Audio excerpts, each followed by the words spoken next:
বাংলাকে বিভক্ত করার বাউন্ডারি কমিশনের দায়িত্বটা দেওয়া হলো একজন প্রাক্তন ইংরেজ বিচারক স্যার সিরিল র্যাডক্লিফকে, যিনি ম্যাপ পড়তে জানতেন না এবং এর আগে কোনো দিন ভারতবর্ষে আসেননি।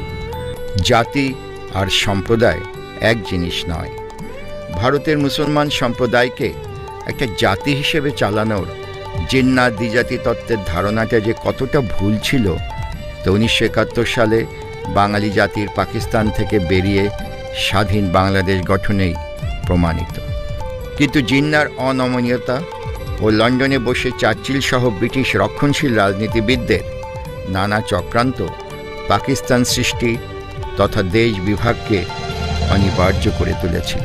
দেশ হারানো মানুষেরা যার যেখানে ট্রেন লাইনের সুবিধা হয়েছে তারা সেখানে গেছেন, যারা পশ্চিমবঙ্গের কাছে তারা পশ্চিমবঙ্গে গেছেন, যারা ত্রিপুরার কাছাকাছি ছিলেন তারা ত্রিপুরায় গেছেন, আর যারা ছিলেন আসামের নিকটবর্তী জেলাগুলোতে তারা গেছেন আসামে। বাঙালির সামাজিক ইতিহাসে, রাজনীতি ও শিল্প সাহিত্যে একটা নতুন শব্দ যোগ হলো উদ্বাস্তু।